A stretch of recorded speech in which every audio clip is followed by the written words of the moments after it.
Hello dear students of class 11th, welcome back to your physics concept class. And today we are here with a new lecture of your 5th chapter, that is laws of motion, and this is your 6th lecture in the chapter laws of motion. And today's topic is connected motion. So let me understand what is the connected motion and be with me till the end of the class. Okay. तो आज का जो हमारा topic है जो हम discuss करने वाले हैं उसका नेम है connected motion.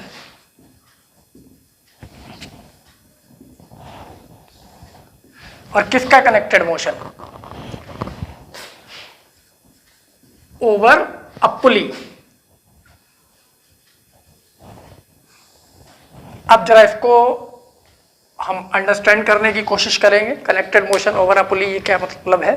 If we have two objects of masses, different masses like m1 and m2 and connected by inextensible and frictionless string which passes over a frictionless pulley, then the one object moves vertical upward and other one is vertical downward. We are going to calculate the acceleration of this motion and tension in the string and also the pressure on the pulley. तो बहुत एवियस topic है, आसानी से समझते हैं ये क्या है। एक्चुअली सपोज करते हैं यहाँ पर कोई एक पुली है, ठीक है, इसको सस्पेंड किया गया, फिक्स किया गया है और इसके साथ में एक स्ट्रिंग है जो इस तरीके से इस पुली से पास हो रही है, ठीक है। This is the centre of pulley, okay. और यहां हमने दो मासेस कनेक्ट कर रखे हैं, ये और ये।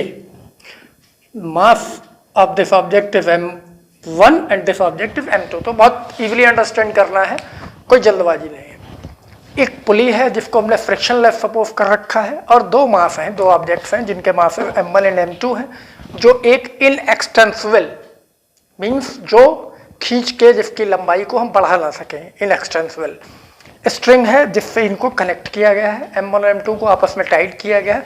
और ये स्ट्रिंग कहां से पास हो रही है? पासेस ओवर अ पुली। तो हम m1 और m2 के मोशन को स्टडी करने वाले हैं। तो सबसे पहली बात, जब इस स्ट्रिंग को से ये दो मासेस अटैच है तो सिंपली दोनों का वेट वर्टिकली डाउनवर्ड होगा। इट मींस इन दोनों ही पार्ट्स, स्ट्रिंग के दोनों ही पार्ट्स पे टेंशन अप्लाई होगा, खिंचाव, ठीक है। वेट नीचे की तरफ है तो खिंचाव किधर होगा? टेंशन अपवर्ड डायरेक्शन में। सो वी कैन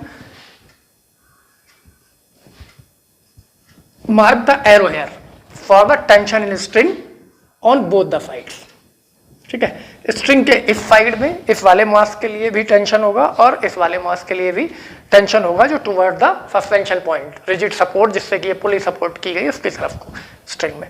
अब weight of this mass is vertical downward m1g and weight of this mass is also vertical downward m2g।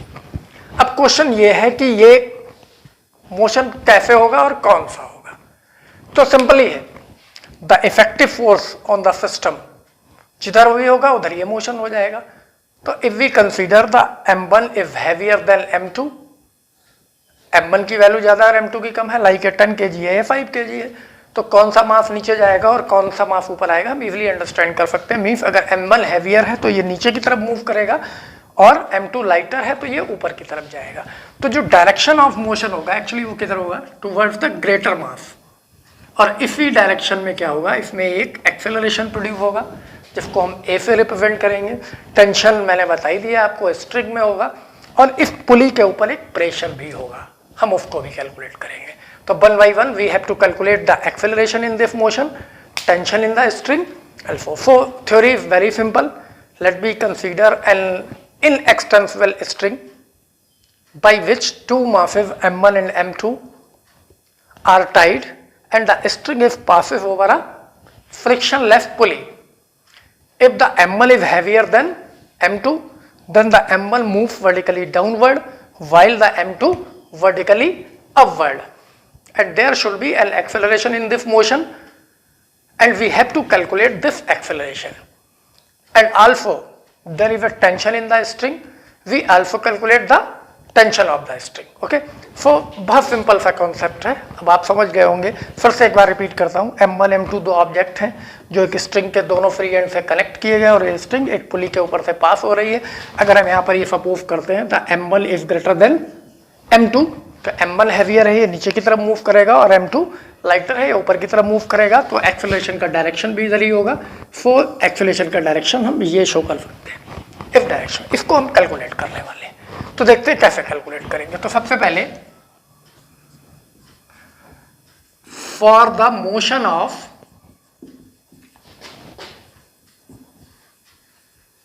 Mass M1, जब हम M1 के मोशन को कंसीडर करेंगे तो इस पे जो इफेक्टिव फोर्स होगा वो एक्चुअली क्या होगा, फ्री बॉडी डायग्राम के बारे में हम डिस्कस कर चुके हैं, करेंगे.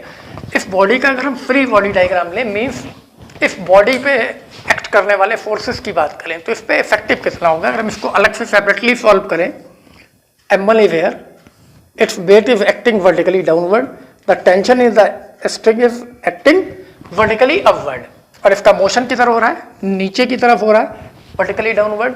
तो डेफिनेटली इस पे जो इफेक्टिव फोर्स होगा वो डाउनवर्ड डायरेक्शन में होगा. और इफेक्टिव कितना होगा, इसमें दो फोर्स लग रहे हैं, दोनों अपोजिट डायरेक्शन में लग रहे हैं, मतलब एक में से दूसरा सब्सट्रैक्ट होगा. और किस में से कौन सा सब्सट्रैक्ट होगा, जो ग्रेटर है उसमें से स्मॉल और सब्सट्रैक्ट होगा. मोशन डाउनवर्ड है तो ग्रेटर कौन सा होना चाहिए, डाउनवर्ड वाला, मीन्स M1G माइनस T, इस पे इफेक्टिव फोर्स होगा. So for the motion of M1 we can write the force is equals to M1G minus T, where T is the tension in the string, or according to Newton's law we know that the force is always equals to the product of mass and acceleration. So this is the mass M1 and acceleration is A. So F equals to M1A here. So we can put M1A is equals to M1G minus T can be considered as the equation first. Okay. Same अब हम अगर second के motion की बात करें, for the motion of mass M2, अगर इसके motion की बात करते हैं सेकंड के, तो इसके लिए भी हम एक बार फ्री बॉडी डायग्राम देख लेते हैं कैसा होगा. सेकंड के मोशन की जब हम बात करेंगे तो वो M2 को अगर हम ऐसे नोटिस करें, the its weight is M2G is vertically downward and the tension is vertically upward. और हमें अभी मैंने आपको बताया the M1 is moving vertically downward and M2 is moving vertically upward. M2 की तरफ मूव कर रहा है ऊपर की तरफ, तो इसके इफेक्टिव फोर्स का डायरेक्शन क्या है, वर्टिकली अपवर्ड. तो इस पे जो इफेक्टिव वैल्यू होगी वो किधर होगी, वर्टिकली अपवर्ड. तो definitely the tension in the string must be greater than the weight of this object that is M2G. तो यहां जो इक्वेशन बनेगी for the mass of M2, the equation is, यहाँ पर जो हम F की वैल्यू यूज करेंगे वो एक्चुअली क्या होगी, T माइनस M2G, और here F equals to we can write M2A, क्योंकि एक्सेलरेशन तो इसमें भी सेम ही आएगा क्योंकि ये करेक्टेड मोशन है. So now M2A is equals to T minus M2G. This can be consider as the equation second. So अब मैं इस फ्री बॉडी डायग्राम को रब कर देता हूँ. तो ये दो इक्वेशन हमने फॉर्म कर ली.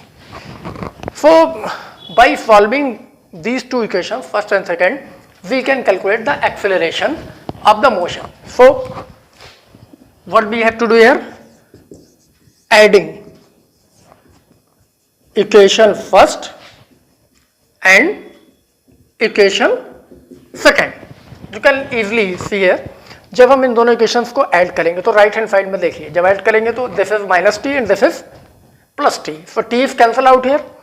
Here M1A is here, M2A is here.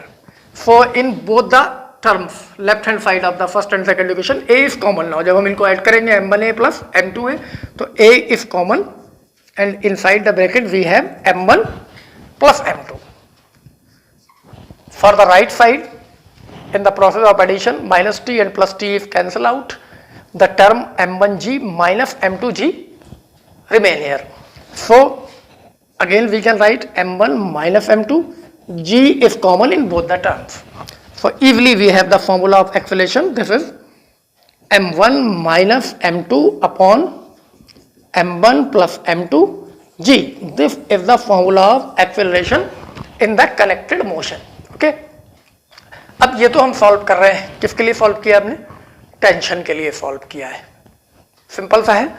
अब अगर हमें टेंशन भी कैलकुलेट करना है तो सिंपल है, एक ही वैल्यू हमने कैलकुलेट कर ली है। Now we can put this value of acceleration in any one of the equation, second में या फर्स्ट में, जिसमें भी पुट कर लेते हैं, इसको सॉल्व कर लेते हैं, ठीक है। तो आई थिंक कि डायग्राम आपने अंडरस्टैंड कर लिया होगा, तो इसको मैं रैप कर देता हूं, ठीक है।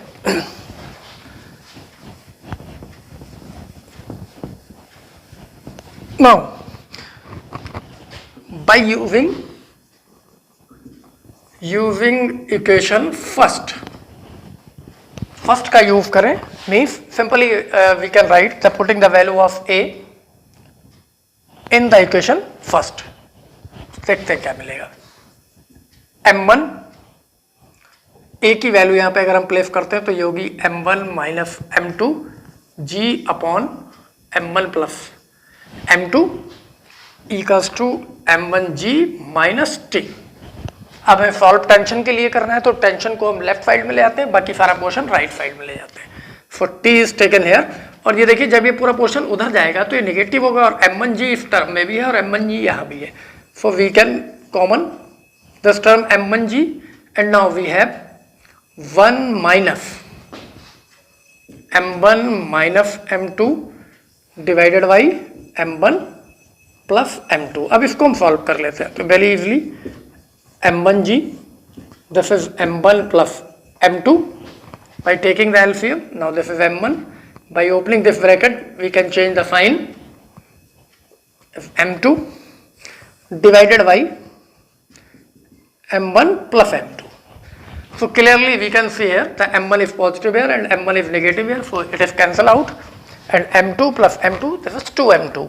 So we have t equals to 2 m1 m2g divided by m1 plus m2. This is the formula of tension in the string. If we also want to calculate the pressure on the pulley, so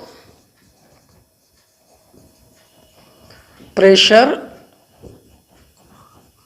on the pulley, अगर हमें pressure भी find out करना है पुली पे, तो हम देख रहे हैं कि इस पुली पे ये जो स्ट्रिंग पास आउट हो रहा था, ओके, तो एक टेंशन इसमें यहाँ वर्क कर रहा है, इस वाले स्ट्रिंग में कर रहा है, तो इफेक्टिव वैल्यू यहाँ पर double of the tension, upward है, इसी का डाउनवर्ड इसके इक्वल प्रेशर आ जाएगा। तो pressure should be double of the tension in the string, जो भी ये टेंशन है दोनों टेंशन का एडिशन के इक्वल प्रेशर हो जाएगा। So directly we can write here the P equals to double of the tension, and once again the formula of tension is this, and we multiply 2 in this, 2t, that is 2 into 2 4. Now the formula of pressure is 4 m1 m2 upon m1 plus m2 g. This is the formula of pressure on the pulley. Okay, so now it should be clear. In the connected motion, the acceleration we can calculate by using this formula, m1 minus m2 upon m1 plus m2 g। और ये भी आपको notice करना है कि m1 minus m2 fix नहीं है, यहाँ पे रीजन ये है कि the difference between the masses means the greater mass and the smaller mass। अगर m2 यहाँ ग्रेटर होता तो m2 minus m1 ये टर्म आता। ऐसे ही हमने टेंशन को कैलकुलेट कर लिया और प्रेशर को कैलकुलेट कर लिया है। We have few questions on the 11th standard on this particular topic, connected motion. So that's all for this particular lecture number 6, and now we will meet our next class. Till then, goodbye.